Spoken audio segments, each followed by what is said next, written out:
I'm on. I can see myself. Please share again, sir. I think it stops sharing your side. I'm not sharing anything. You should share. Please share again, sir. Please share.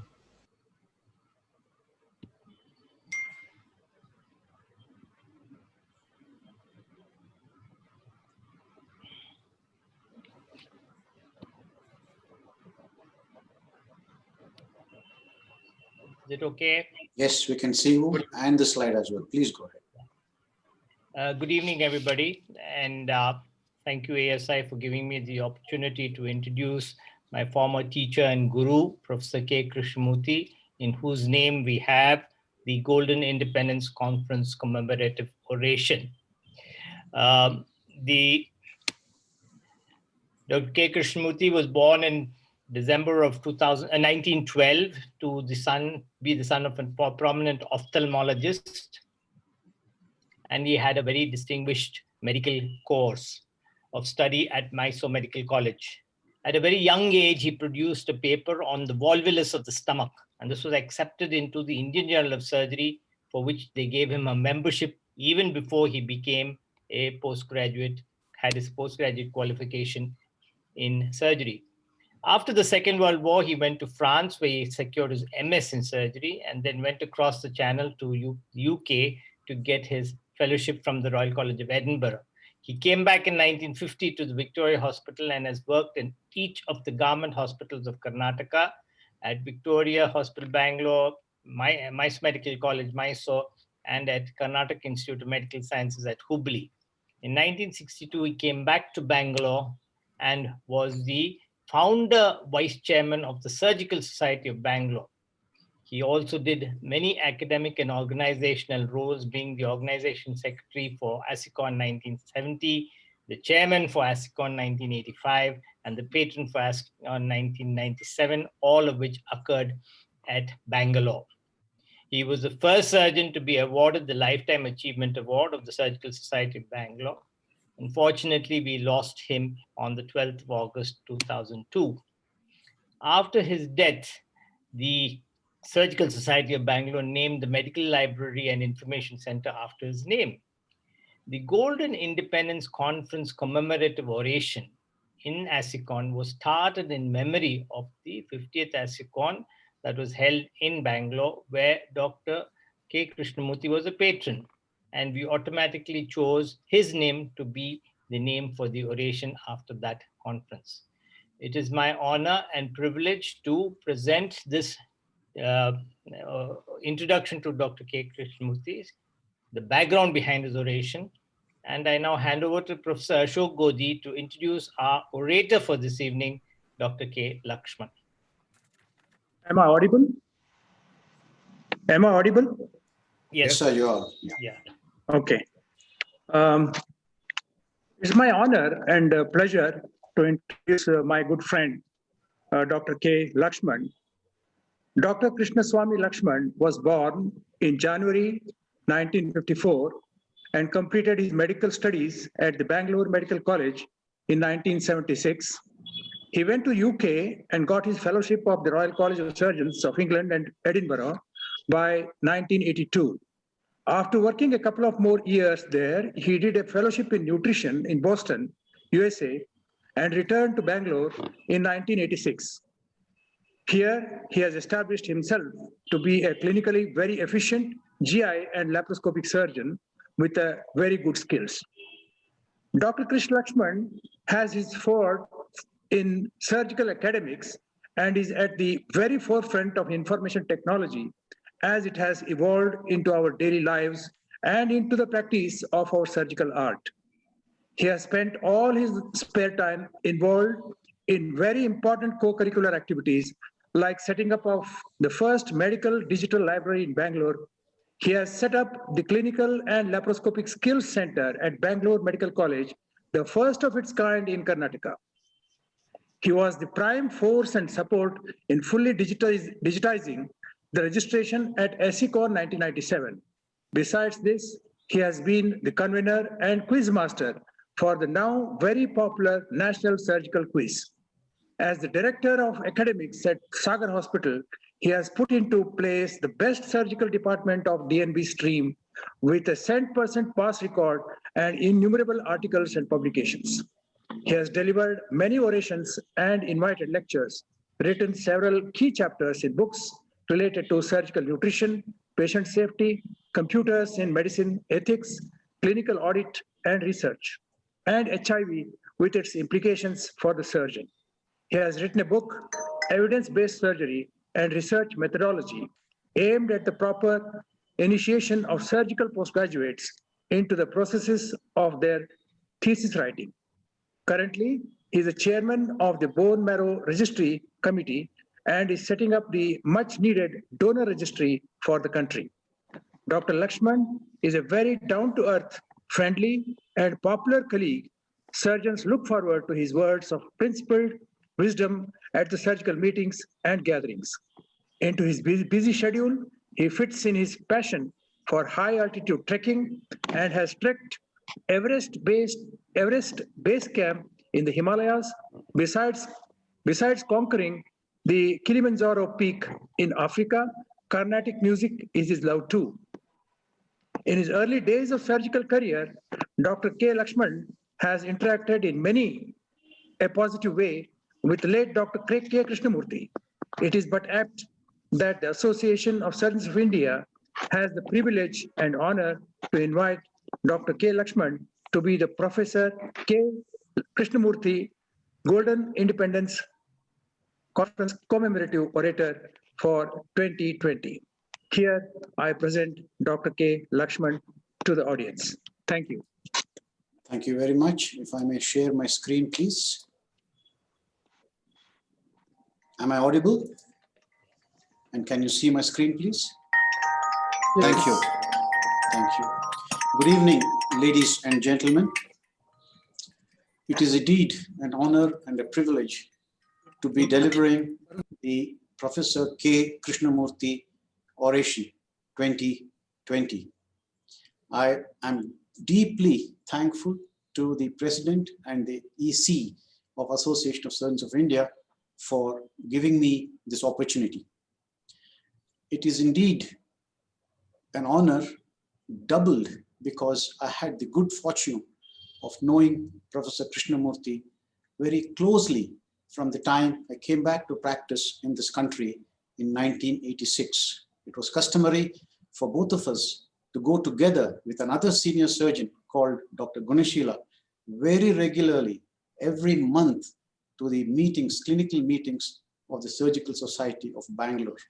During those trips, I've indeed had tremendous pearls of wisdom, learned a lot about the science and art of surgery and about being a good surgeon from Professor Krishnamurthy. It is really fortunate that I now have the opportunity to talk in an oration named after him. I'm very sure that he would have completely agreed with the choice of this topic that I have made, because he was the quintessential mentor in surgery. Many people who have gone under his tutelage are very, very happy about the way he treated them. And surgical mentoring is something that is also very important for all of us, seniors and juniors, to ponder together, because I do believe that while many mentoring programs do exist in this country, that we need a lot more of them. And so I invite all of you to think with me, criticize me, agree with me, disagree with me, but then do something to see that we increase the mentorship programs in our country. What I would like to do is talk to you about what mentoring is, and perhaps it is superfluous for most of you. I would like to touch upon how mentoring increases the quality of life of surgeons, the quality of life of surgery in the country as a whole. And being a surgeon in private practice, from the day I started my practice in this country, whatever I'm going to say applies as much to private practice as to medical institutions, be they government institutions or private institutions. So I invite all of you to think with me, and as I said, ponder over this whole concept of mentoring, because it is something that I think we badly need in this country. the overlying fact that we all have to think is a simple statement that the famous American author Maya Angelou made, that whatever we do, people will never forget how you made them feel. That is something mentors and mentees have to keep in mind when they go through the business of surgical mentoring. What I'm going to do is to share with you what I have done in my practice over the last 25 years. I would like to share some of the literature evidence as well, because these are the days of evidence-based practice, and evidence is something very close to my heart. And we did a survey of the surgeons, both mentors and mentees, the membership of the Karnataka state chapter of ASI. And I'm going to share with some of the results that we got through this survey, which will throw light on what we need to learn and understand about the current milieu of mentoring and the process of mentoring and its attitudes, because that is what decides what we have to do in the days ahead. I would like to start with my salutations to three of my big mentors. Tom Duncan is the man who taught me my first hernia and my first appendix. Yogesh Pai, from Mangalore originally, but a consultant surgeon in the UK, orthopedic surgeon. Unfortunately, he's no more. He helped me crack the then dreaded primary FRCS in the first shot. Thanks to him, from wherever he's looking at us, I'm sure he'll be very happy that he was remembered. Dr. Srinivas is very much with us in Bangalore here. He was the chief of the curriculum development cell of the Rajiv Gandhi University. He is the man who told me that to be an academician, you need not be working in a teaching institution. That simple statement inspired me for 30 years ago, and I have had my stint at academics and have always been completely in private practice. The process of mentoring has to be thought of in very simple terms, and these are two simple definitions available in the Cambridge Dictionary. It is a simple process of giving advice to a younger or a less experienced person, and in a skill-based science like surgery, there can be nothing more important than mentoring. Mentoring is something which is time immemorial. We have seen it mentioned in mythology, the Greek mythology, when the god of wisdom Athena takes the form of a mentor to help the son of the then emperor. We are not new to mentoring in this civilization. We know about mentorship and mentoring from the days of the Mahabharata, and the Gurukul system, where students would live with the mentor, with the teacher, learn with him, contribute to every aspect of life in that institution. The Gurukul is something even to this day is relevant, and I would really believe that we must in some modified form maybe adopt this Gurukul system in all our training programs. But the first thing that a mentor should understand is that the primary focus of mentorship or mentoring is the mentee. And instead of spoon feeding him, the job of a mentor is to be a facilitator who helps the mentee, the trainee, to develop his own ideas, develop his own learning methods at his own pace, and develop and blossom both in his professional and personal life. Coming to the survey that I mentioned about, we had 177 respondents. 2/3 of them were mentors and 1/3 of them were mentees. Across the board, I have run statistics on this. There was very little difference between the two groups, between the mentors and the mentees. 99.4% felt that mentoring is a must. For mentoring to work, it has to be supported by 3 strong pillars: trust, mutual respect, and communication. Without these 3 pillars, it is very, very seldom that a program of mentorship ever succeeds. I think among the 3, while trust and respect are perhaps esoteric or a little more diffuse, communication is something that is very practical and very, very doable and very seeable and measurable. We have to be, both mentor and mentee, have to be completely truthful with each other. That is something that every group of mentors and mentees should develop. The Royal College of Surgeons in its guide talks about fixed goals, setting goals for a successful mentorship program. And I couldn't agree with this more. You have to, it goes by the mnemonic SMART. The goals have to be specific. I will teach you doing independently your lap calling. I will teach you doing independently your hernia repair. It has to be measurable. You have to have metrics to say that you have actually achieved it. And of course, it has to be achievable in a limited period of time, which is again, all mentorship programs are defined by a time period. You can't say, okay, I'll make you do a laparoscopic liver resection. You may neither have case nor the capability of doing it. So it has to be achievable. And in a given milieu, in a given surgical environment, that measure, that goal has to be relevant. And to gain all this, the mentor has to wear various hats. He has to have various aspects that he has to address. It's not that every time he does something that he's looking at himself in these roles, but comes automatically when you start helping your mentee, your junior, in the goals that he has set for himself. First of all, he has to be an educator. You've got to teach him the theory and practice of surgery. You have to be an ideator. You have to make him think and get his ideas out. Ideas on modifications in surgery, ideas for research projects, ideas for writing papers. You have to connect him to various aspects. You need to get him to know a fellow surgeon who does something that you do not do, perhaps get him to another academic institution where they look at projects differently. And you have to challenge him to do better and more each time. Of course, it's a double-edged sword because you can't give him the stress that perhaps he cannot handle, but you must keep him engaged and challenging to keep pushing himself beyond boundaries. And after all that, you have to be a cheerleader.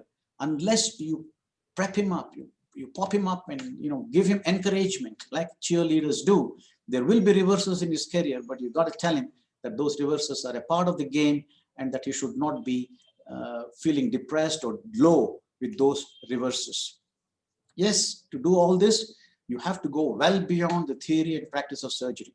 They are important. They have to know that correctly. But beyond that, you've got to help them with career guidance as well as financial guidance. Particularly if you're in the field of private practice, this is a requirement. Let us look at each one of these and how I have endeavored to help my juniors over the last 2.5 decades, as I mentioned. Yes, they read their exam, they read their textbooks, they pass their exams. They got to go a bit beyond that. They have to then think about research projects, presenting papers at conferences, publishing papers. And that is one step which many people are hesitant to take, but I think is very, very important for a surgeon in his career. How do we do it? We exchange articles. These are days of information technology boom, so we don't have to really sit somewhere physically. We keep exchanging our articles, full text articles. We have very vibrant interactive journal clubs where we critically appraise papers and we correct their manuscripts, we correct their PowerPoint presentations before they go. We practice it between us or amongst us. It's not just me, my colleagues in my department and all the postgraduates in our department. We sit together and do it. We sometimes Zoom nowadays, we Zoom it and exchange our ideas. And so it's a very vibrant thing where we impart knowledge, and believe me, we gain knowledge as well. We learn a lot from the reading that others do, and it makes our life very much easier. Surgery being a skill-based science has to have a big stress on skills, and this is where hand-holding, physical presence, positive feedback is extremely important in a mentorship program. First of all, you explain to them why you do something the way you do it. That's the theory part of surgery. And then you take them to a skill center and then show them through these processes on the bench. Then you show them in a real operation theater what you do and hand the instrument over to him. You're scrubbed, you're stood next to him, ask him to do it. Ask him to do it. Believe me, after a stint in the skill center, maybe a week, maybe 2 weeks, sometimes maybe even a month, what they do in the operation theater is very much better than otherwise. And we in fact have published papers to prove that.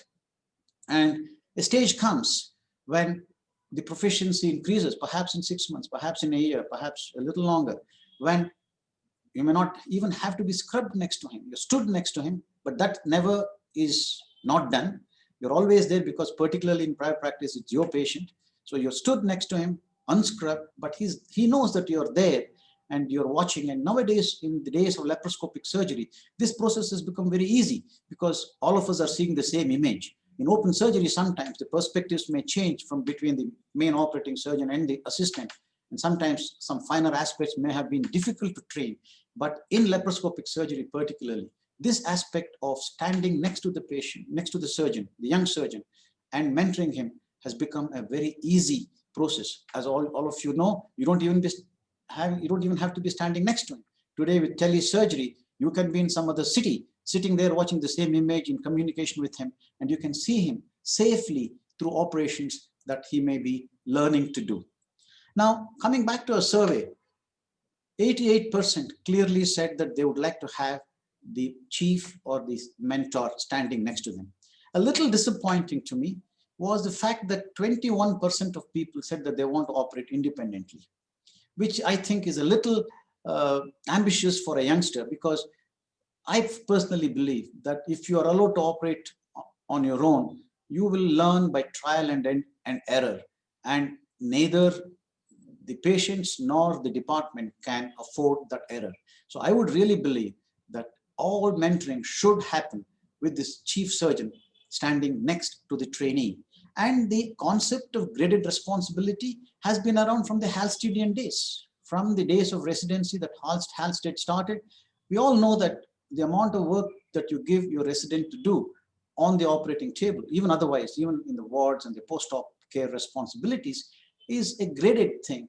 And I'm sure over the years, mentors develop that skill and even the sixth sense to know how much they can leave to their juniors. But as I said, mentoring goes beyond teaching theory and skills of surgery. We have to give them career guidance, and that takes the form of further training and placements. No unit can claim that they can do everything. They do everything that is required for the overall holistic training of a surgeon. So it behoves the senior to find people and friends who will be seeing your mentee through those areas of surgery where you're not proficient or you're not having enough numbers to do. For example, if somebody needs an experience in liver resection, I always ask my mentees to go to another, I send them to a friend who does liver resections.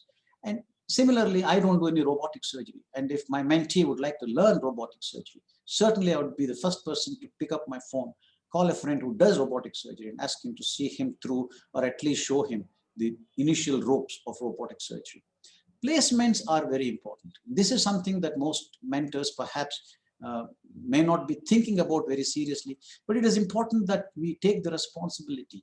After their time with you, I told you mentorship is a time-bound program. So after their time with you, you have to make sure that they're not let loose to fend for themselves.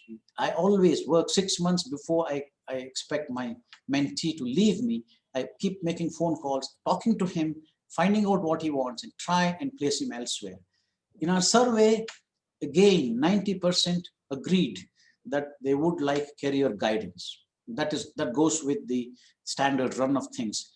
And I had a question on ethics, and 95% said that yes, ethics has to be learned from the mentor. But I do believe that ethics is something that you cannot teach, and it has to be lived, and your mentee will keep watching you about your steps in various situations, social, financial, surgical situations, and he will learn from you through imbibition.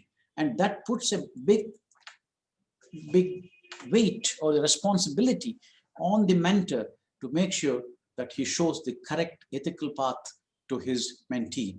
Again, a little surprising was that only about 68% said that they would like the mentor to find placements for them.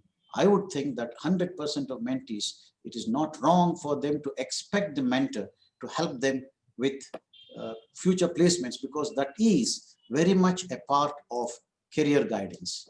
What about financial guidance? Well, if you're in an employment, either in a government hospital or even in a private institution, perhaps you're not worried too much. But you will see from my further slides that a lot of work is done in private practice. And so if somebody has to be eased into a private practice, it takes them at least 3 to 4 years to get into a comfortable situation financially. How do they support themselves in that period? This is something that we have to do. One step behind that, we must talk about stipend for training. We now have areas where training is imparted, but a huge sum, a fat sum is charged for the training. I always felt that you must give them a free training and give them a stipend for it. I have been fortunate to have a salary in the National Health Service of the UK while I train myself. So I've had the luxury of that. Perhaps we cannot give our trainees a salary, but certainly we would give them a stipend, which is equivalent to that of a third or a final year MS or DNB trainee for the 1 or 1.5 years that they stay with me. So we give them a stipend, at least make sure that they don't have to go to some other source for income. And financial planning is something that many of our juniors would not even be thinking about. So I always spend time with them talking about financial planning. What is the kind of income that one can expect?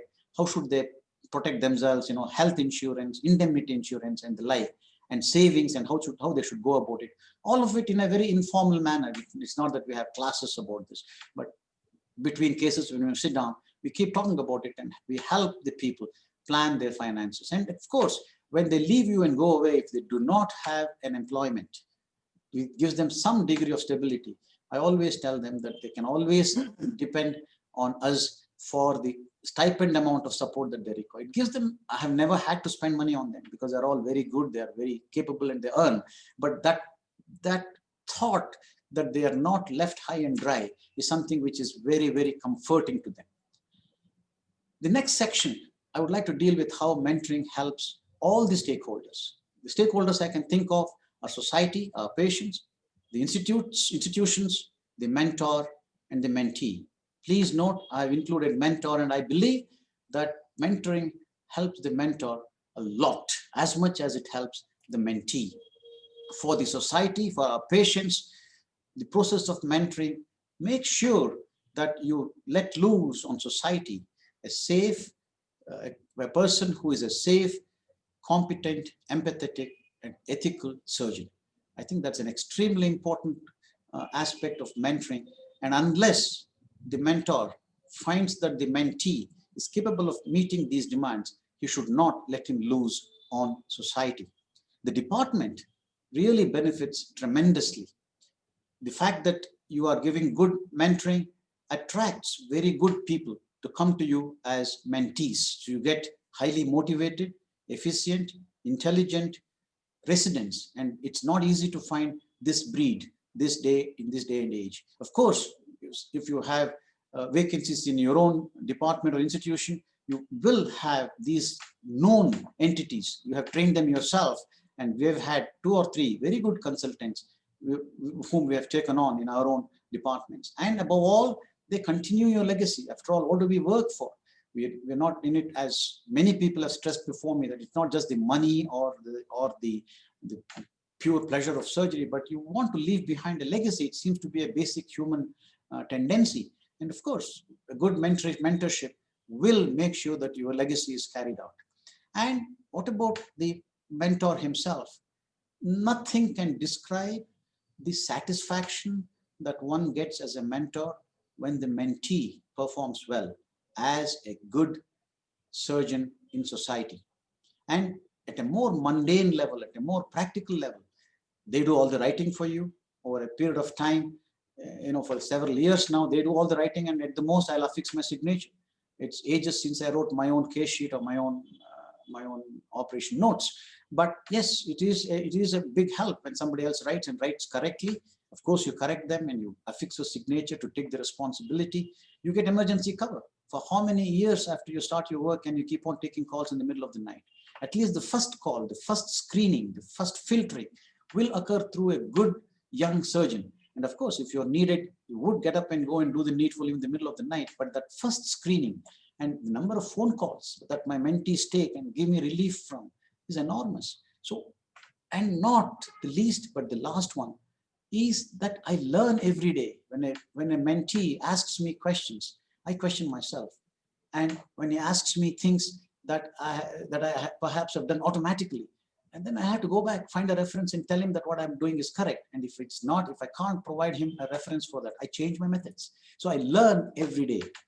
The advantages to the mentee are very obvious. As I've already mentioned, it gives him confidence and he learns the art and science of surgery in a very comfortable manner. This process of mentoring can be formal or informal. Particularly in the West, there are contracts and things like that in mentoring programs, but I have never practiced it. To me, the word of mouth is perhaps more important than a written paper, and all my mentoring has been informal, and I do not think there is a big requirement for any formality in it. Can it be done in private practice? I think it's a moot question. As I've told you, I've always been in private practice, and mentoring has always been one of my habits. 80% of the OPD service and 65% of inpatient work in this country is done in the private sector. So how can anybody expect only the government sector to give us the manpower, the surgical manpower that the country needs? So honestly, is a moot point, and we, all of us in private practice, whether we are individual surgeons or in group practice or working in corporate hospitals or private charity hospitals, whatever the field, wherever surgery is done, I think we should be having mentorship programs. And in my survey, I was a little surprised to find that 30% of our respondents said that it is not possible to do the mentoring in private practice. And in fact, 16% of them felt it was unethical. That's not true. Neither of those honestly is true. There is enough evidence to prove that that's not the case. In terms of mentee feedback, the only negative feedback I have received is that two of them have said that it is a skewed work-life balance. Perhaps I made them work too hard. And I have learned in the last few years not to drive them that hard. But the things they like, sir. Yeah. Your allotted time is over. I'll stop in 1 second, in one slide. The thing that they liked most was a free communication, the non-judgmental and constructive feedback, and a lifelong relationship. So in future, I think every one of us must offer mentorship to our youngsters, and ASI would perhaps consider increasing its formal mentorship programs. And we have to learn that particularly in surgery, this is a real requirement. I would like to thank you for your patient listening, and I would like to close this with this beautiful quote from the Dalai Lama, and I give my salutations to Professor K. Krishnamurthy again. Thank you very much, ladies and gentlemen. Thank you, Doctor. Thank you, Dr. Lakshman, for that beautiful oration. I'm sure Dr. K. Krishnamurthy, your guru, would have been very proud to have had his main and chief mentor or mentee that he had deliver this oration. Thank you very much. On behalf of the ASI, we're very grateful to you, sir. Thank you very much. Thank you, everyone. Next, we have Dr. Srish K. Bansal.